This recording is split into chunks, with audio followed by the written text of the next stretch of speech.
if we're able to accomplish that. And would like to also increase our attendance for Goal 3 by 1% this year. And Goal 4 is our parent and community involvement plan. Parents and community partnerships will show increased engagement of stakeholders via participation in school events. Some examples of past and future plans. We had a back-to-school barbecue this August where almost 600 folks attended. Was very, very well received.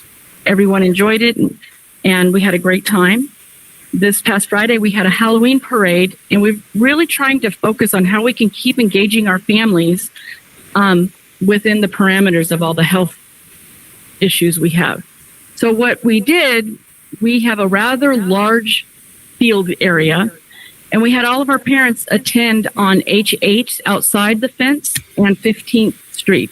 So they stood on the other side of the fence as we started in kindergarten and progressively picked up classes along the way, including preschool and our special education. They led the parade with our Junior Star ambassadors, and they picked up classes, which was all led by our Junior Star ambassadors all the way up through 6th grade.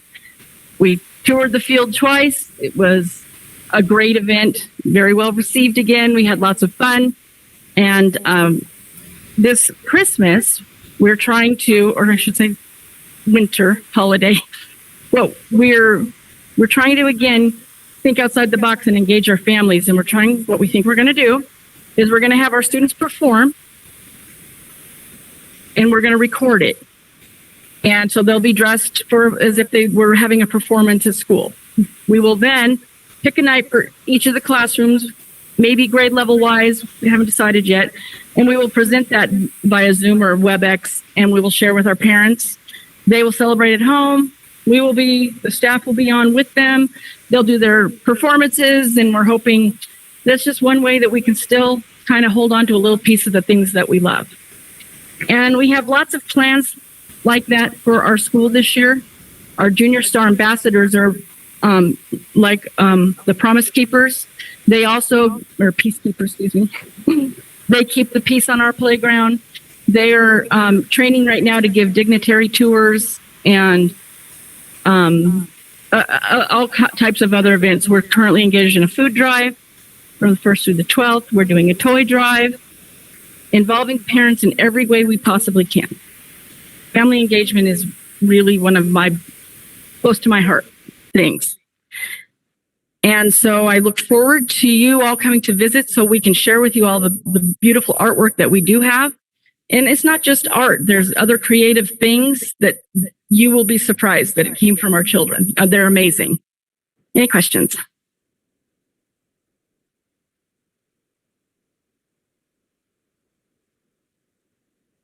I will say your barbecue was great.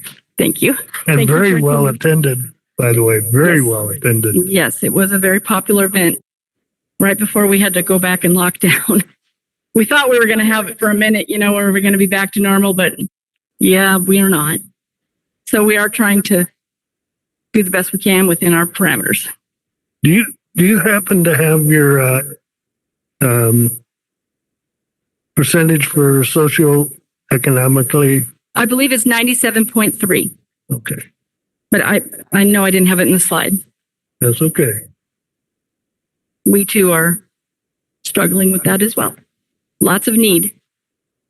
Yeah, I like how you're keeping the traditions, the holiday traditions alive, and keeping the parent involvement. That's really exciting. We're really trying hard to get a PTO together or a PTA together right now as well. We don't currently have one, but our school site council was surprisingly well represented. We have 5 parents that are actively involved. Well, 3 who have attended and 2 are going to start.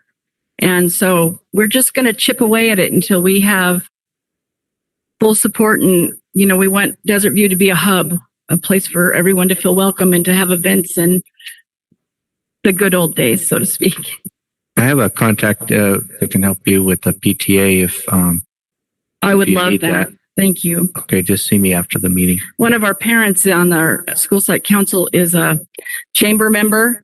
And guess I'm joining the chamber after this afternoon as well. So always looking for connections and, branching out and wherever we can work with people. I had a question too. You said you had high gains on the test scores last time. Before we went off on COVID, between 2018 and 19, there was a significant growth. And again, I don't have the data, but I too can get that for you. But it was significant. And was that with the iReady testing? That was CASP testing CASP at the end of the year that they had, and I'm sure iReady was a part of it, but that's where the growth that we're referring to was through CASP. And were you doing the priority standards and then the pre-test and then the teaching and then the post-test when that growth happened? Every 4 to 6 weeks, depending on which priority standard they're working on. All grade levels are not working on the same things, just depending. And with the addition of the Sports for Learning, which is now ILOVO,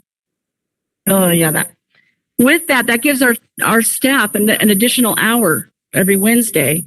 And so that will really help us hone in even closer and give us more time when they take the data from what the kids have learned over, let's just say, the 4-week period, and they reposition them in the groups within their classrooms and know exactly, because of iReady, it pinpoints exactly where the need is.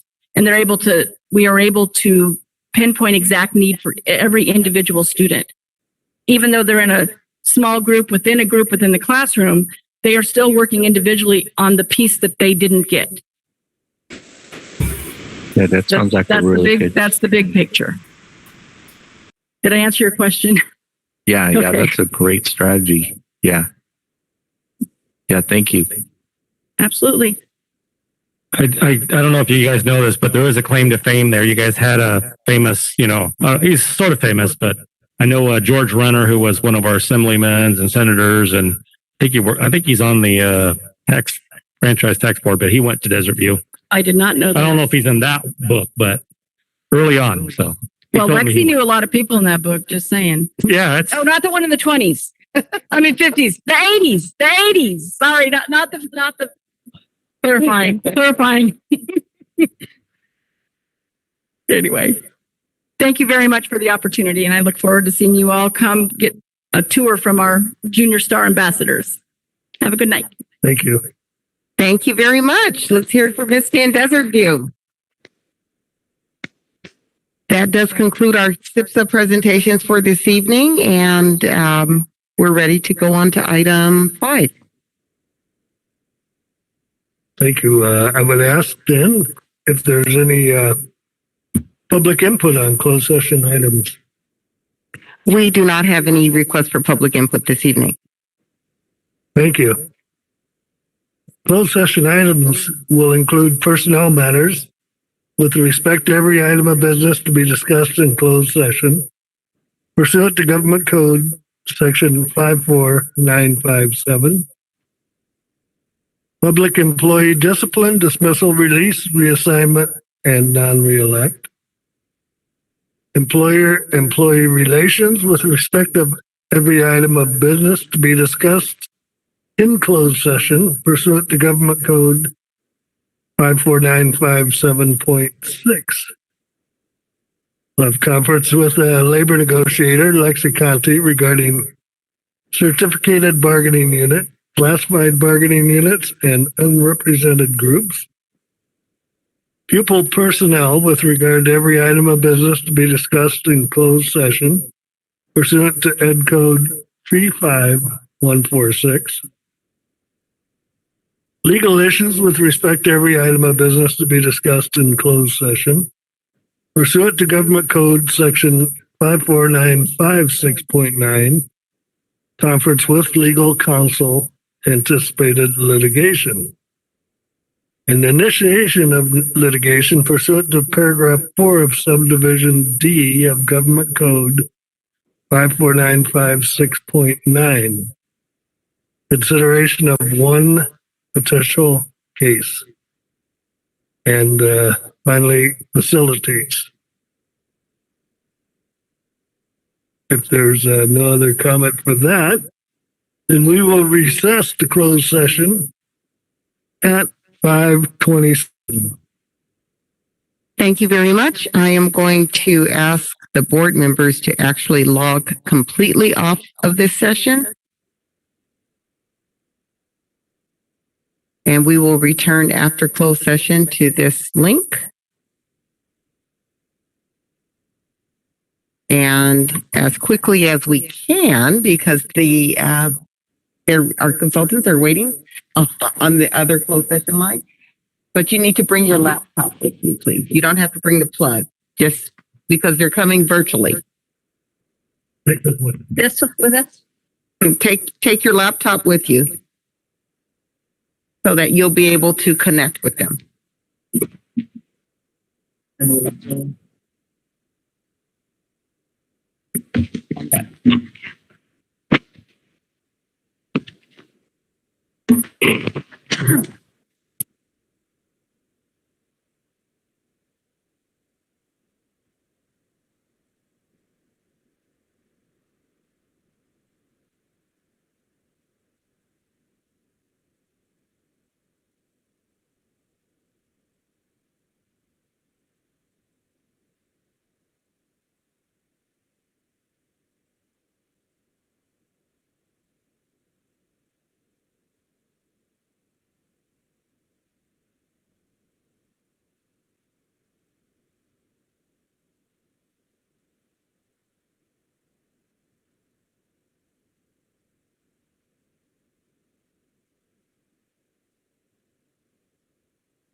for November 2nd, 2021.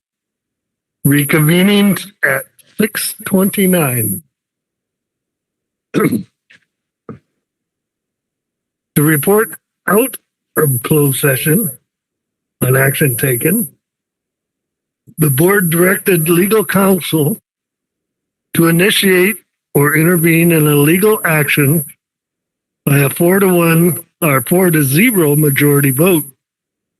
The action, the defendants, and the other particulars shall once formally commenced be disclosed to any person upon inquiry, unless to do so would jeopardize the district's ability to effectuate service of process on one or more unserved parties, and that to do so would jeopardize the district's ability to conclude existing settlement negotiation to its advantage. The members voted as follow. Ms. Grooms, yes. Keith Giles, yes. Greg Teepee, yes. And myself, yes.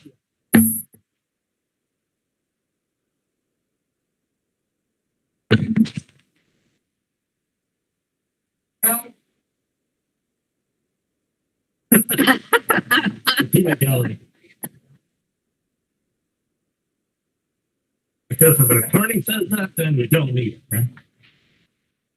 That's why they have to take that. Dr. Bowers, you can remain standing, and we'll join you for the Pledge of Allegiance. Sounds good.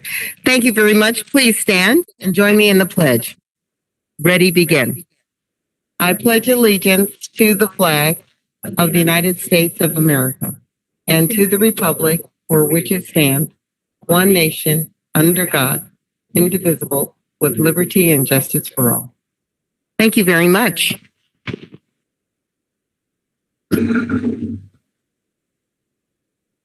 Thank you. Now we'll go on to informational items. My favorite, the enrollment report. All right, so as of today, we have for our TK through 8th grade, 13,905 students. In ECE, we have 529 students for a grand total of 14,434 students. This is a gain of 88 students from our last board report and a gain of 256 from the same time last year. So that's good news.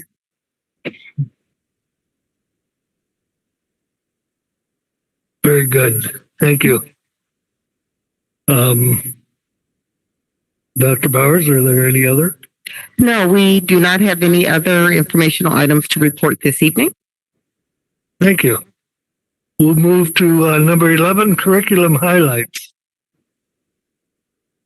And I guess we're looking for Mariposa. We are, and I see them coming forward. So we're very excited to have them here this evening. So please join me in welcoming Mariposa and crew. Thank you very much.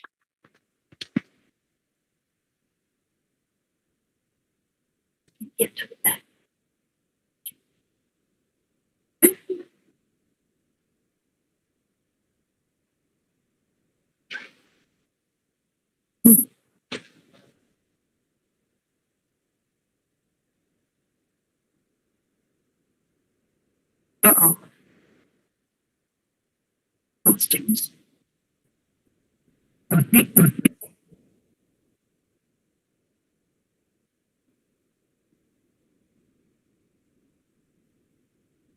So you use this one to go forward, and this one to go back. Okay. All right. So we had a last minute wardrobe change, and so I had decided, since we were presenting Kelso's Choice, and Kelso is a frog, our school, our second and third graders, and our counselor had dressed up as Kelso. So I said I would don the Kelso frog outfit because, you know, here at Mariposa we are down with the frog. So I have like a serious like introduction to go for, but it's going to be kind of hard now with this outfit on. But I kind of lack a little bit of shame. So first of all, I want to thank the Board of Trustees and the Executive Cabinet for allowing Mariposa to come here and showcase one of the many great things that are happening at Mariposa Computer Science Magnet School. Social emotional learning is our number one priority. The staff understands that social emotional learning is not just another plate to juggle, but it is actually the plate that everything sits upon. So everything that we do rests upon the social emotional learning plate. Students cannot achieve academically if they cannot properly navigate social situations or take control of their own emotions.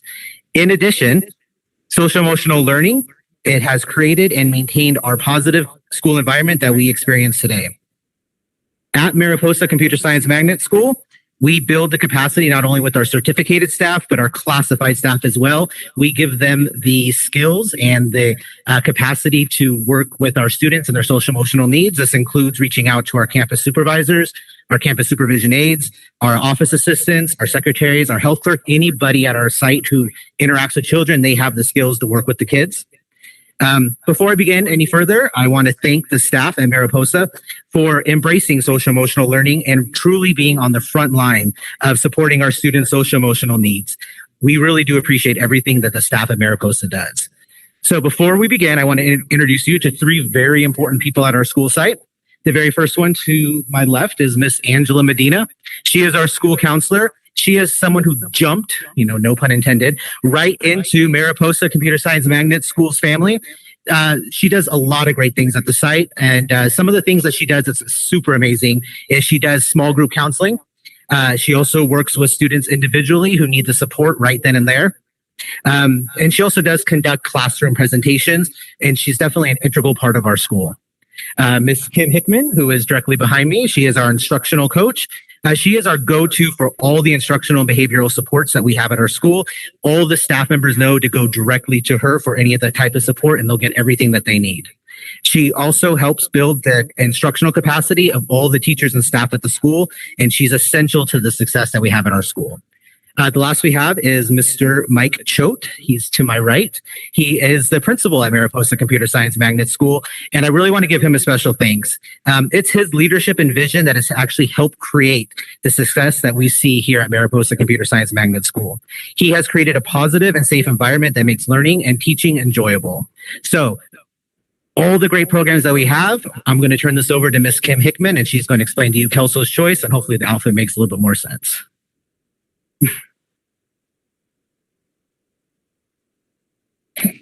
Miguel, do I just hit? Oh, okay. All right. So these are the things we're going to be talking about today about Kelso's choice. I'm going to do an introduction. We're going to talk about the benefits. We're going to talk about how it's implemented. And then we have some videos to show you. All right. So the first part, the introduction. What is Kelso's choice? Kelso's choice teaches students the difference between small problems and big problems, and it empowers them to handle their small problems on their own. It gives them a voice, an ability to be able to say, I don't need to go to an adult all the time. I can take care of this my own self. So there are 9 choices that Kelso teaches us. And these choices are to help students deal with the small problems. So they learn from Kelso which problems are big problems in which they need help from a teacher or another adult on campus, and which problems are the small problems that they can take care of themselves. So for example, somebody calls you a name, you can take care of that yourself. You can go somewhere else, you can walk away and cool off and come back and talk about it. You can say, hey, you know what? Please don't say that to me. I don't like it. And the wonderful part about it is not only do we teach children how to handle the problems, but it teaches them how to respond to the problems. So if someone says to you, hey, I didn't like it when you said that, it teaches children that it's okay to apologize and say, I'm sorry. It doesn't take anything away from you, and it actually makes you a stronger person to be able to do that. And then here are some of the things that we went around and asked the children what they thought about Kelso's choice and the ability to handle their own problems. And these children were saying it helps us to solve problems easily. It gives me choices. So I don't have to, struggle to know what to do. It helps me to be nice. And then we had a teacher who said that when the children use the Kelso's choices, problems that used to come into the classroom and take up time don't happen anymore. So it leaves more time for teaching. Okay, so what are the benefits of Kelso's choice at our schools? All right, students learn how to positively interact with others, and that is a lifelong skill. And we start it in kindergarten, TK, and we go all the way up through 6th grade. So by the time they get to the older grades, it's intrinsic. It's something that is part of our culture, and it comes easily to them. It gives them a voice, it empowers them to solve their problems, and it engenders confidence. And again, fewer playground issues. And to talk about the implementation is the wonderful Angela Medina.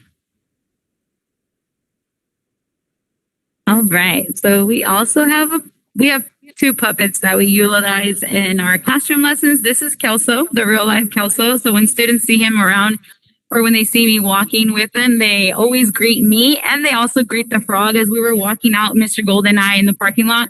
They're like, bye, Miss Medina, bye, Kelso, bye, Miss Medina, bye, Kelso. So you can tell already that Kelso is implemented a lot around our campus. So last month is when we started our Kelso lessons, and I sent out a Google Excel sheet where teachers are able to sign up. And because there's a lot of teachers and one of me, I split them up into 2 sessions. Each session has 5 lessons, and we do K through 5th. 6th grade gets their own lessons, depending on what the classroom needs. For example, bullying was a big one last month. So we did bullying, and it was National Bullying Prevention Month. So perfect way to include that in class. And then other ones requested sportsmanship, or, how to be a good sport. So we'll be working on classroom issues that teachers have seen throughout these last 2 months that they would like to receive a lesson on. So here is how the Excel sheet looks. Each session has 12 spots that they can sign up for. Each spot, the spot that they sign up for is the same day and the same time that I will come into their classroom. To make it easier for them, I send out Google invites so they know when I'm coming and what time I'm coming, just a little reminder. And each session is about 25 minutes. Sometimes it goes to 30 minutes, depending on how involved the students get, or if they have any questions, or they want to act out more scenarios, and we're able to do that. Each lesson, is 30 minutes. So although it may appear that I am only teaching students about Kelso, I'm also teaching teachers about Kelso's choice while I'm in the classroom. And this helps them assist students when they come in from the playground or anywhere. And it just helps them solve their small problems. And the teacher's there to assist them with that. And 2 simple things that the teacher will tell them when they come and they say, hey, this person called me ugly. And it's just like, is it a small problem or is it a big problem? And usually they'll say it's a small problem. Like, oh, who can solve it? Me. Okay. And then, or just simply saying Kelso's choice. Remember your Kelso's choice. And then the students right away know that they can use one of those choices to solve their small problem. But sometimes they need a reminder of somebody saying, like, is this a small problem or a big problem? And then they know right away that they need to look into or remind themselves of Kelso's choice. Students learn in the first lesson the difference between a big problem and a small problem, because a lot of them get them mixed up. So that's our first lesson. You can see part of it right there. And some examples of big problems include bringing or talking about a weapon to school, stealing from someone's backpack, or someone keeps bothering them and they can't get it to stop. And we let them know that those are considered big problems. So those are problems that should go to an adult, or should always tell an adult for issues like this. And then we also obviously give them the examples of small problems. So these include, and obviously we let them know these are not only examples that there's plenty of examples, and each there will probably be a new one. So the big ones that we see is pushing in line, name calling, making noises at their desk, especially now with the shields. There's a lot of kids that love to play with it.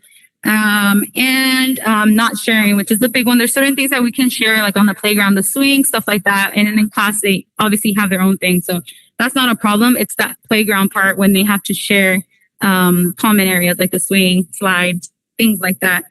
Each lesson includes about 2 to 3 choices. And during the lesson, they are able to role play each choice to practice for when they do encounter one of these problems, one small problem. And at the end of the lesson, I give students an opportunity to test their knowledge on the new choices learned. And that's through role playing. And then also I show examples that we haven't talked about in class. And I give them the opportunity to indicate which choice they would choose with their fingers. And then that will also let me know whether or not the students understood the choices that I spoke about today. And there's quite a few that don't quite understand or would choose a different choice. And I asked them, like, why do you think it's this choice and not this one? And then we talk about why we would choose the other option instead. But that just gives me an understanding of who I need to support more. And at the end of each lesson, students now are walking away with 2 to 3 choices to solve conflict, especially small ones. So for Halloween, second, third, Miss Hickman and I, and 1 4th and 5th grade teacher dressed up as Kelso's choice, as you can see here. So there's 9 of us for the 9 choices. And then we have our little wheel right here, Mr. Burden wearing the Kelso's choices. So students can see it all in one place. And then each of us had a choice. And as they were walking around, they're all like, whoa, there's Kelso. And like, yeah, there's 9 of us, or 10 with the wheel. So a lot of students were very excited to see real life Kelso. And it was just a great reminder to remind all the students, like, you know, Kelso is part of our school. It's part of our culture. So we have a few videos, very short. And got a quick question. Can you imagine a school where elementary age students are able to use a toolbox with 9 choices to solve small problems? Well, here are a few examples and how they would use it in real life. Very short again. So here's the first one. And this choice. You're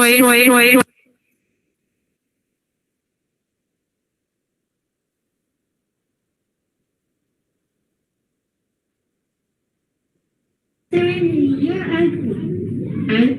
I feel disrespected when you do that. When you call you're ugly.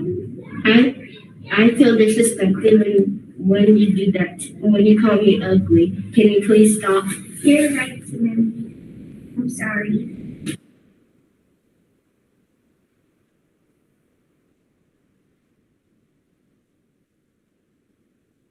Out.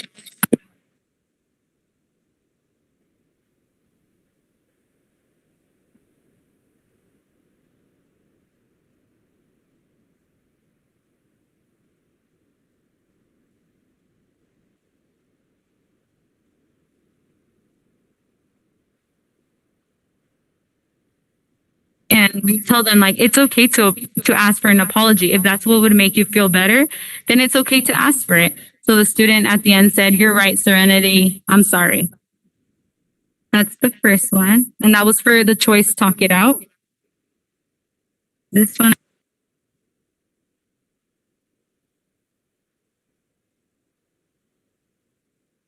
This game. Me too. Who's gonna go first? I want to go first. No, I want to go first.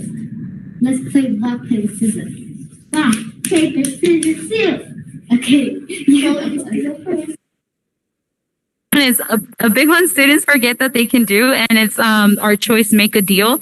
So the 2 girls in the front both wanted to go first in the game. So one of them suggested playing rock, paper, scissors to decide who will go first. And this is something that happens a lot. Like, hey, I want to go first, but they want to go first. And like, just reminding them, what can you do? Well, like, how can you make a deal? Rock, paper, scissors, heads or tails, having somebody help them by choosing a number 1 to 10. bubblegum, or Superman, which is another one that I just learned. So a lot of the times I give them these examples and then I ask them like, what other way would you be able to do it? And a lot of them already know how they would do it or what other option they might find to make that deal and who would go first for this example. And that concludes our presentation. Thank you so much for having Mariposa Computer Science Magnet School here presenting Kelso's Choice to you. Have a great night. Yeah, sorry, I almost left my main person.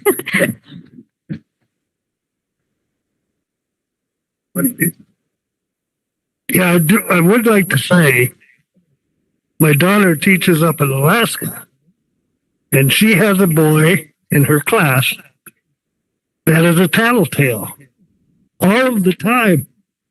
And she'd never heard of Kelso's Choice. So she called me and was telling me about this boy that he's just a tattletale. And I said, I gave her those 9 choices. And she said, it worked. Or not right away, but it's working. He's not being such a tattletale. So thank you for that. Yeah, another part of it. So the first lesson, we talked about the difference between the small and the big problems, but we also talk about the difference between telling an adult and tattletelling. So that part is included in our lessons. And a lot of them are like, oh, so it's just like, yeah, you should be telling an adult for big problems. So yes, that's part of Kelso's as well. Thank you very much. Thank you, Mariposa. And I love that green. It's a beautiful shade of green on you. Great job. Thank you.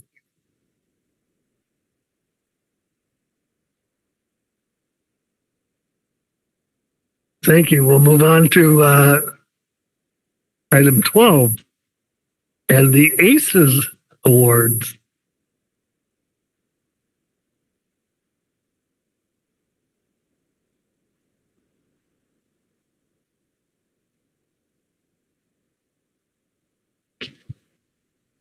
Good evening. It's my pleasure every month to be able to present some ACES Awards. I believe the 2 people are being honored tonight are not in the crowd, though. It's hard to tell when people have masks on. Roxana Sanchez and Tammy Ortiz. No, they are not here tonight, but I will let you know that I'm happy to present them both with their ACES Awards. They were nominated by a parent at Fulton and Alsbury, who happens also to be a teacher at Mariposa of all places. And no doubt she was using Kelso's Choices when she nominated these folks for an award. And all she said was that these 2 people are always smiling and respectful. So we're really appreciative that these 2, who both work in the front office, one's an office assistant and one is a secretary, but they're always warm and welcoming. And not only do this parent/teacher feel welcomed, but no doubt everyone who enters that office does as well. So I will make sure that they receive their ACES Award. Thank you.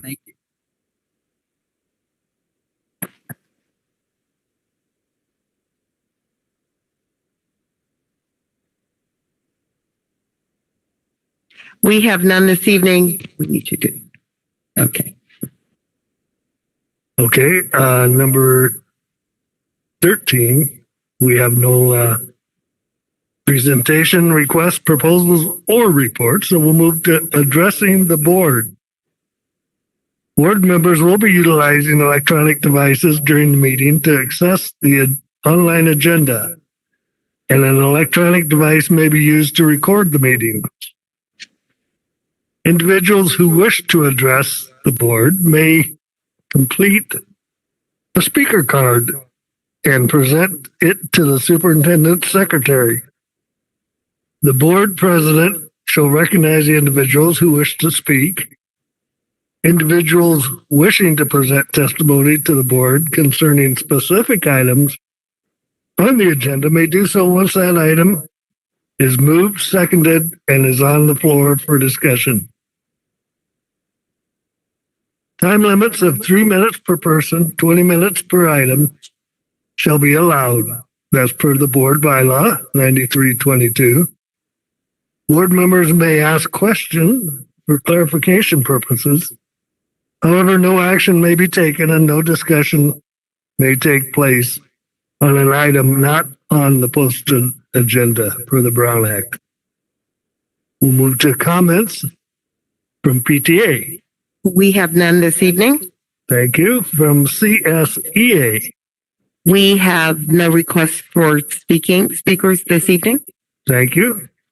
Comments from Teachers League Association. We have no requests to speak this evening. Well, thank you. We'll move for comments from the audience. We do have a request from Mickey Martinez. Thank you.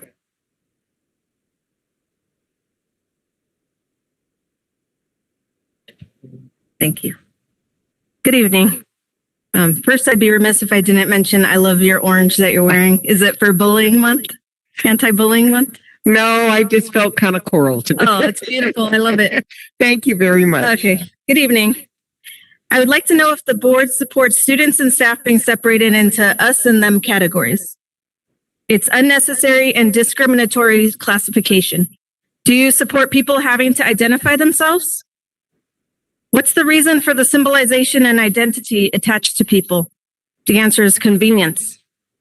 Do you support systemic discrimination? Do you support people being treated differently due to religion or any genetic factor?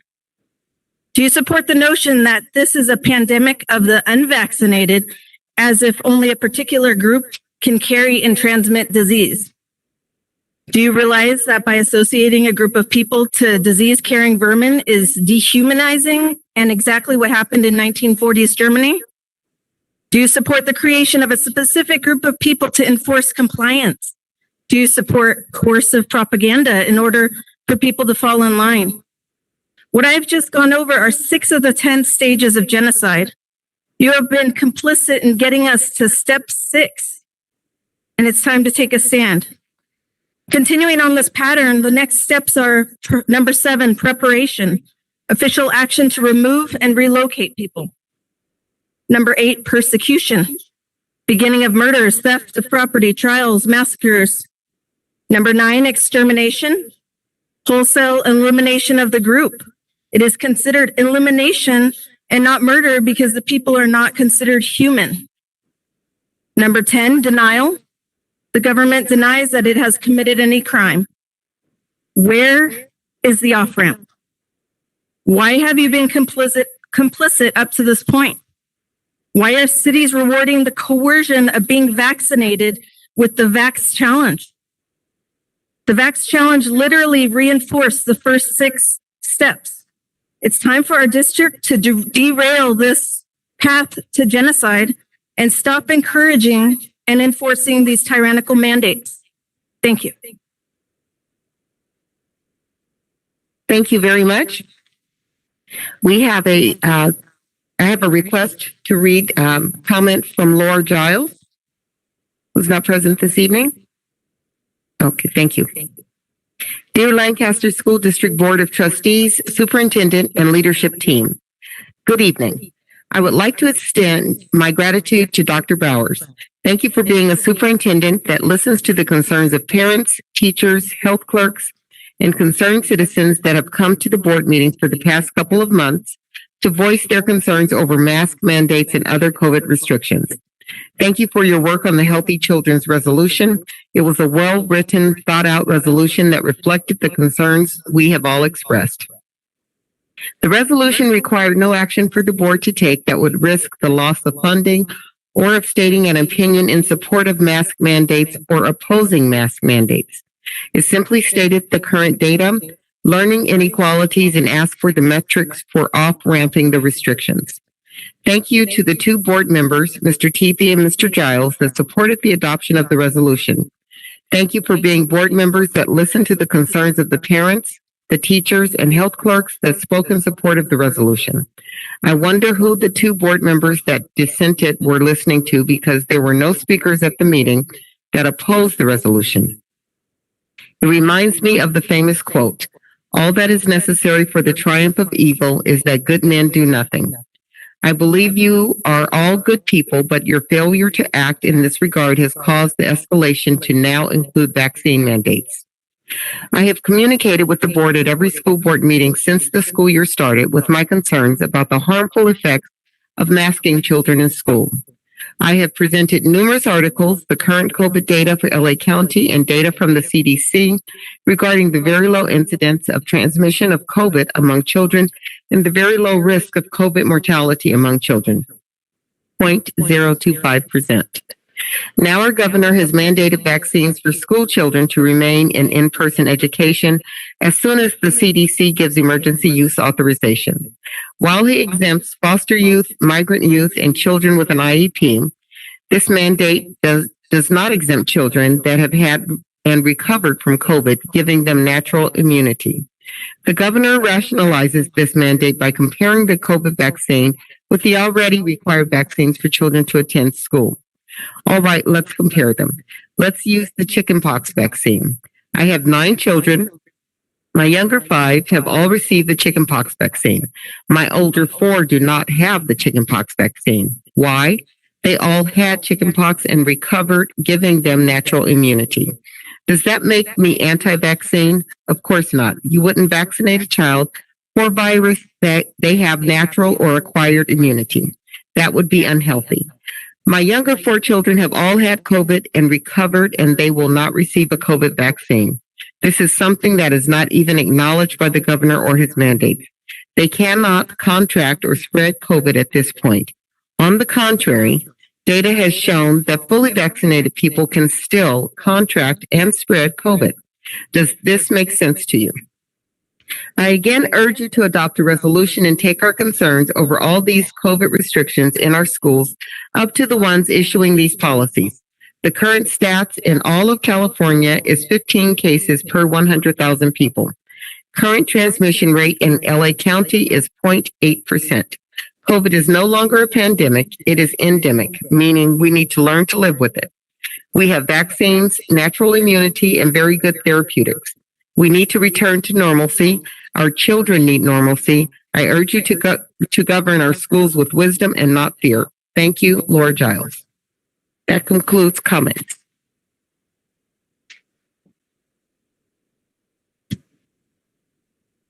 Thank you.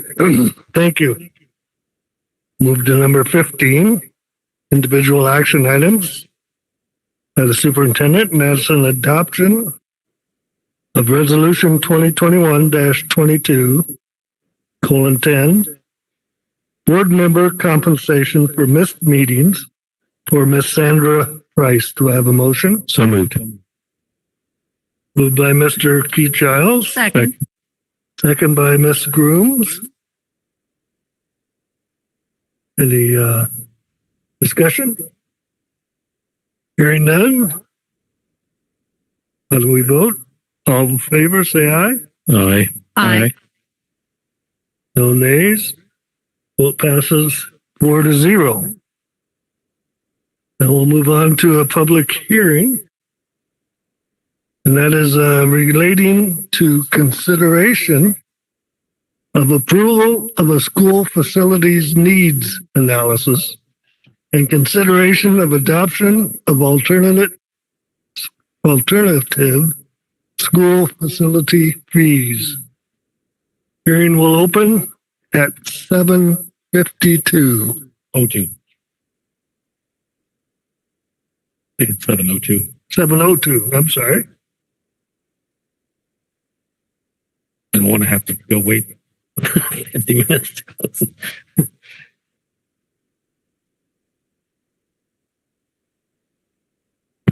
Mr. Nguyen, the level 2 school facility needs analysis is a required component that the district must perform each year in order to remain eligible to collect the level 2 developer fee. So the study that you have before you today is the analysis done by Kings and Associates. I'm happy to report that the level 2 fee went up by 13 cents this year. So with adoption of this study this evening, the district will be eligible to collect the higher fee beginning tomorrow.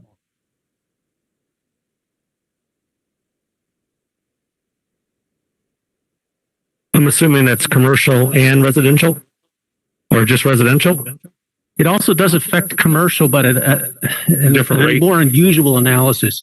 As you look through the study, you can see the commercial rates are much lower because they don't have as direct an impact as actual residential units. But as new businesses open, they bring people to the valley, and that does have an impact, but at a much lower rate.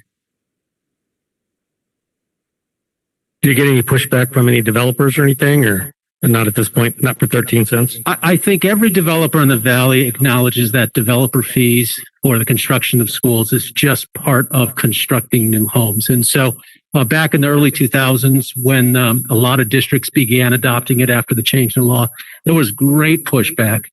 Now they simply say, it's just business as usual. Okay, thank you. Thank you.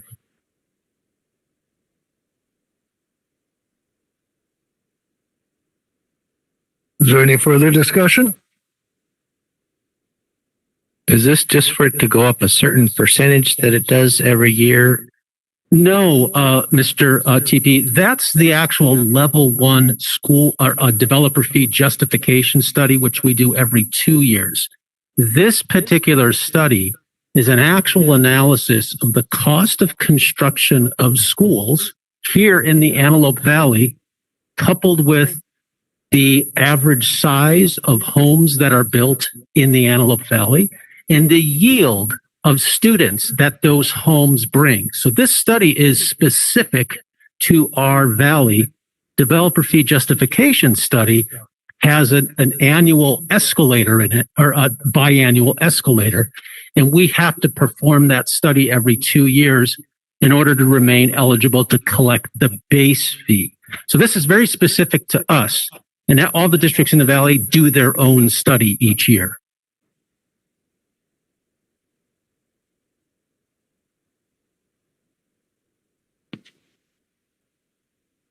Thank you, Dr. Freeze. I have a question regarding the overcapacity of our district by 971 students. Yes. When you perform a level 2 study, there's 4 categories that districts have to perform tests in. And if a district meets 2 of those, any of those 4 categories, they show a base eligibility to be able to collect a level 2 fee. And then, of course, you do the calculation to determine what the fee is. One of the big ones that we've used every single year is demonstrating that a certain percentage of our student population is housed in modular classrooms. Modular classrooms, by the definition of the state, are students that are unhoused. So it's kind of a weird concept. They're in a classroom, but the state considers that a temporary solution. So those are a benefit to the districts to show that you have a certain percentage, and I believe it's 30%, that you have to show that 30% of your students in the district are unhoused. Well, as you've seen at our school sites, there are many, many modular classrooms out there, hundreds, that we used as a way to meet the growth of student population back in the 90s and the early 2000s. We continue to use those, and they're a benefit to meeting the eligibility then to be able to collect that level 2 fee.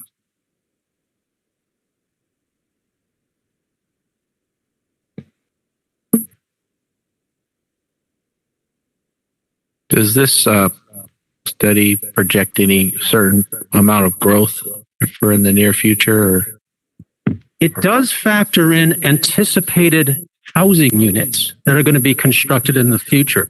One of the responsibilities of King and Associates is to communicate with the city planners to see what sort of tract maps are on file and what anticipated new housing is going to come within the next 5 years. That factors into the calculation that determines that fee.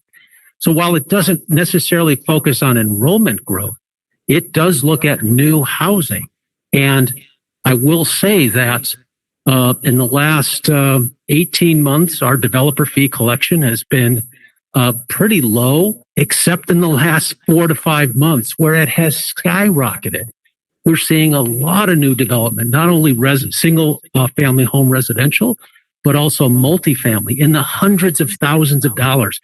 So the developers that, were very shy at one point about putting that money forward seem to be very anxious in the last 4 to 6 months, I think they look at the cost of housing here in the Valley, and they look at the lower interest rates, and they're thinking right now it's the time to move and actually start building homes. That benefits us as a district because statewide, nationwide, school districts are shrinking. You're building new houses. That's a way to offset any sort of enrollment decline because they're going to bring new children. So we hope that cushions any sort of natural enrollment decline that we would experience.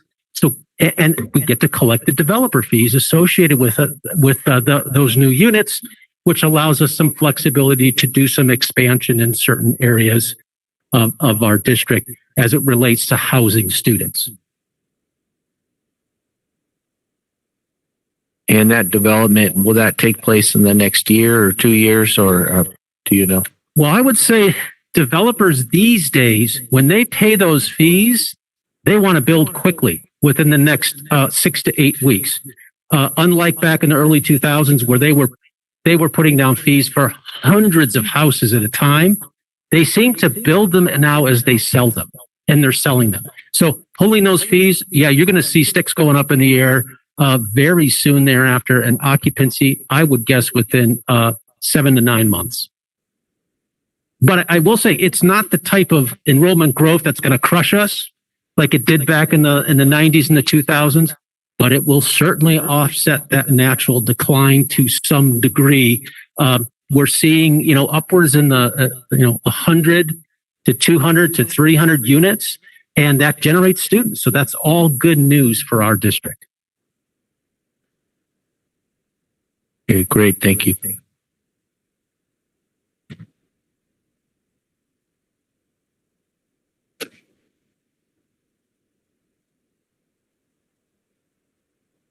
Thank you, Dr. Freeze. Is there any further discussion? With none, we'll close the hearing at 7:11.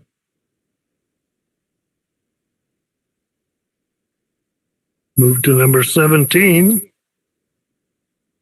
Individual action items in business. Adoption of a resolution 2021-22:9 resolution to approve a school facilities need analysis, adopting alternative school facility fees. Do I have a motion? So moved. Moved by Mr. TP. Second. Second by Diane Grooms. Any discussion? With none? All in favor say aye. Aye. Aye. Aye. Vote passes 4-0.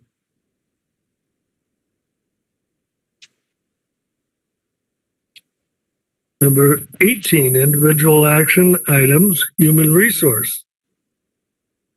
Approval of a variable term waiver for 2021-22 school year. Stephanie Avalar, bilingual authorization Spanish at Linda Verde. Do I have a motion? Moved. Moved by Mr. Giles. Second. Second, I'll second it. Is there any conversation? Oh, you did. Okay. Sorry, Diane.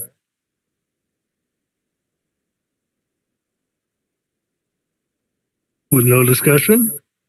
All in favor say aye. Aye. Vote passes 4-0. Consent agenda items, Superintendent. Approval of minutes of the regular board meeting of October 19th, 2021. Have a motion? So moved.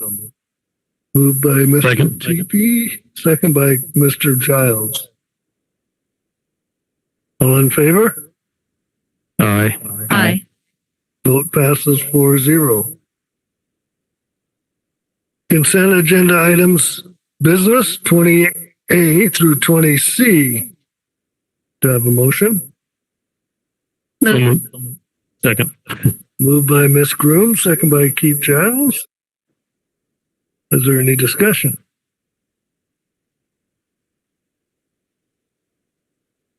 Hearing none. All in favor? Aye. Aye. Vote passes 4-0. Consent agenda items, educational services, 21A through 21E. Do I have a motion? So moved. By Ms. Diane Grooms, Second. second by Mr. Greg Teepee. Is there any discussion?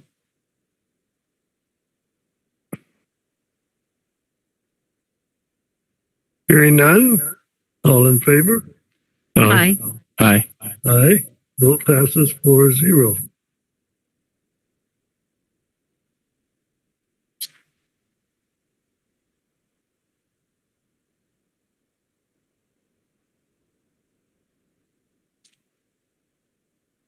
Consent agenda items, human resources, services, items 22A and 22B. So moved. So moved by Mr. Keith Giles, Second. second by Ms. Diane Group. Is there any discussion? Hearing none, all in favor say aye. Aye. Aye. Aye, for vote passes 4-0. Is there any conversation or discussion regarding item 23, legislative and policy discussions? Second and first readings of various board policies and administrative regulations.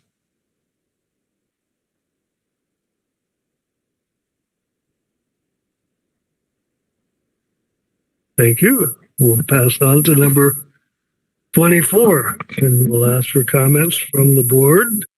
Mr. Giles. Okay, well, thank you for a good meeting, and I appreciate all the sites that presented their plans. All very good plans. I guess what was the other thing I was going to add? Oh, thanks to Mariposa. Good hearing about Kelso's choice, and congratulations to our ACES recipients. And I also wanted to thank our speakers for their input on the COVID issues. I appreciate their comments. And with that, I'll pass it on. Thank you. Thank you. Mrs. Grooms. I agree with Mr. Giles. I'm going to add a few extra. Take this off when I'm talking. I get echo myself. I appreciate the detail on the school facilities needs analysis.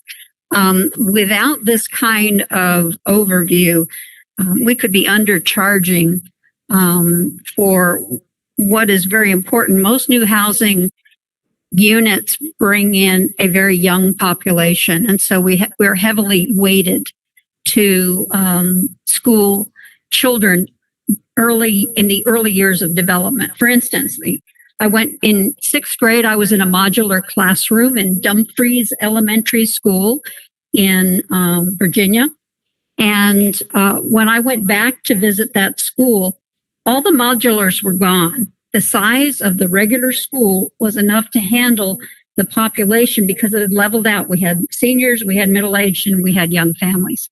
But at the time of development, that first 15, 20 years is killer for us as a school district. So I'm glad we're staying on top of understanding the needs, and that our community as a whole shares with us the expense that it costs to build a school. And it's a very valuable need. And as was said by Ms. Zapata earlier, a school is the heart of that neighborhood or community. So I really do appreciate this attention to detail. Thank you.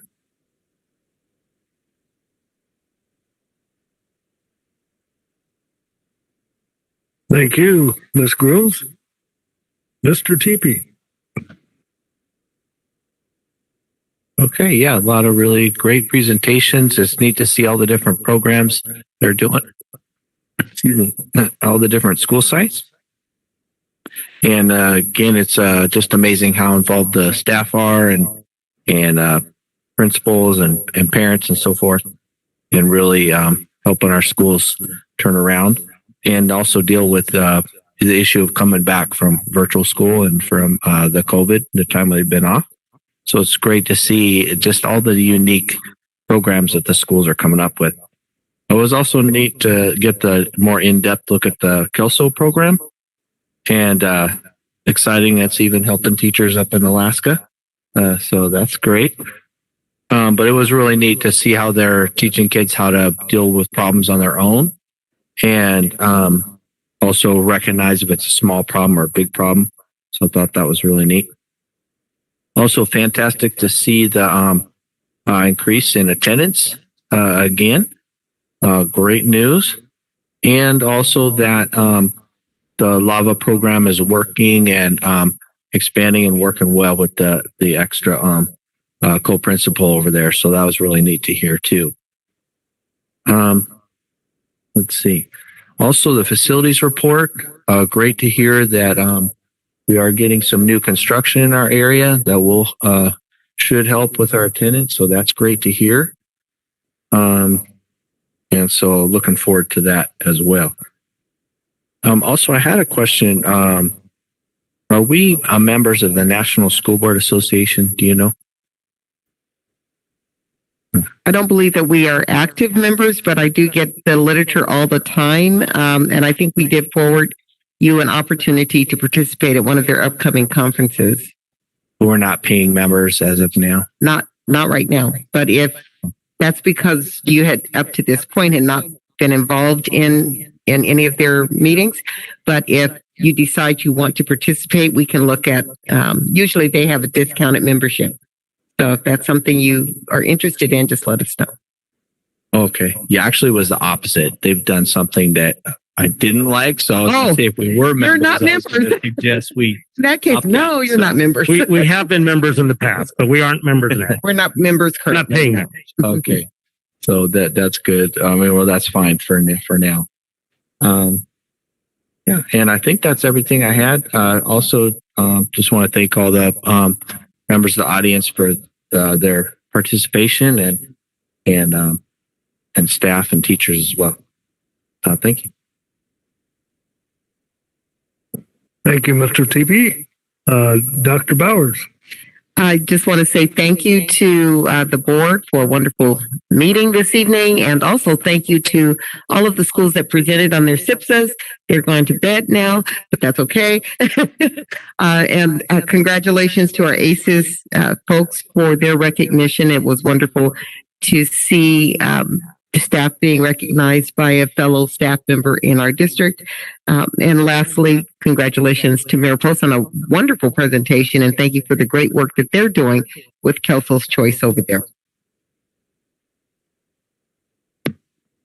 Thank you.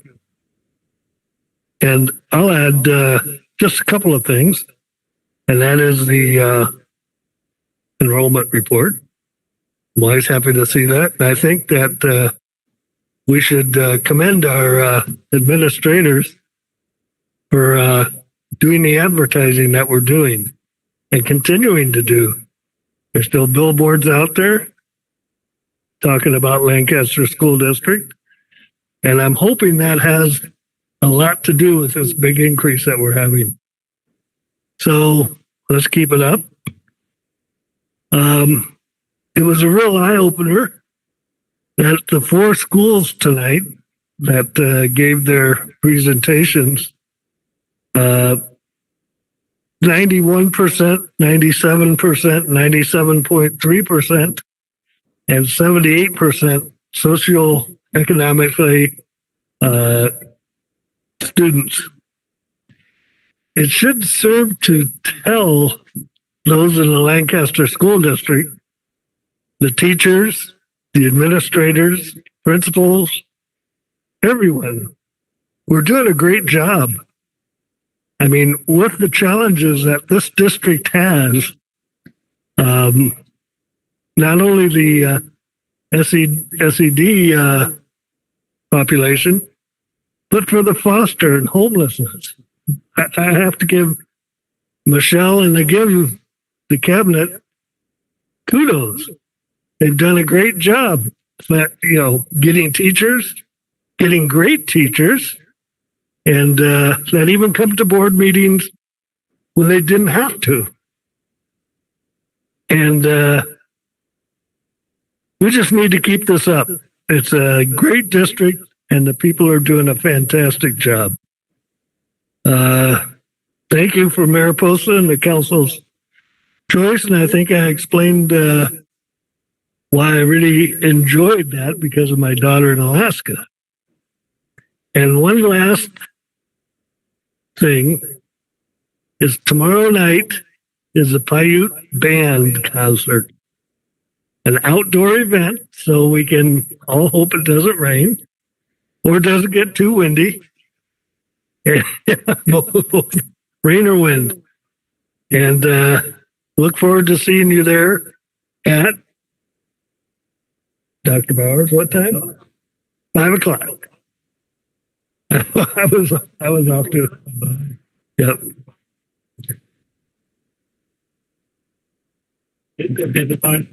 So look forward to seeing everyone there. And with that, We actually need to recess to closed session, to the second closed session. at 7:25. Thank you.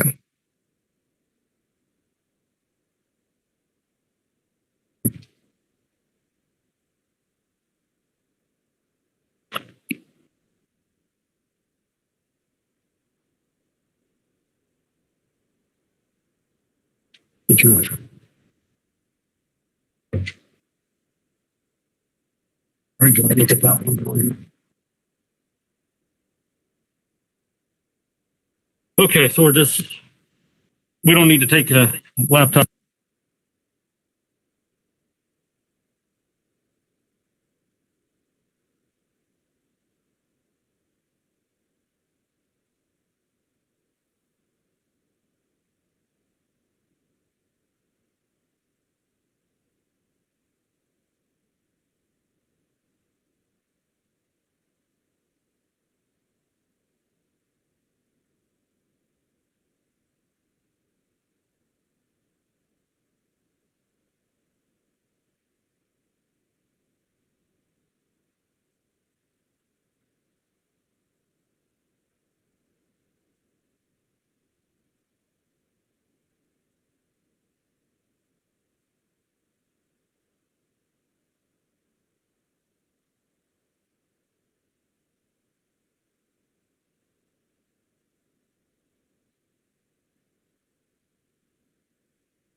watching on Facebook? Is that where, because I'm not seeing that many over here.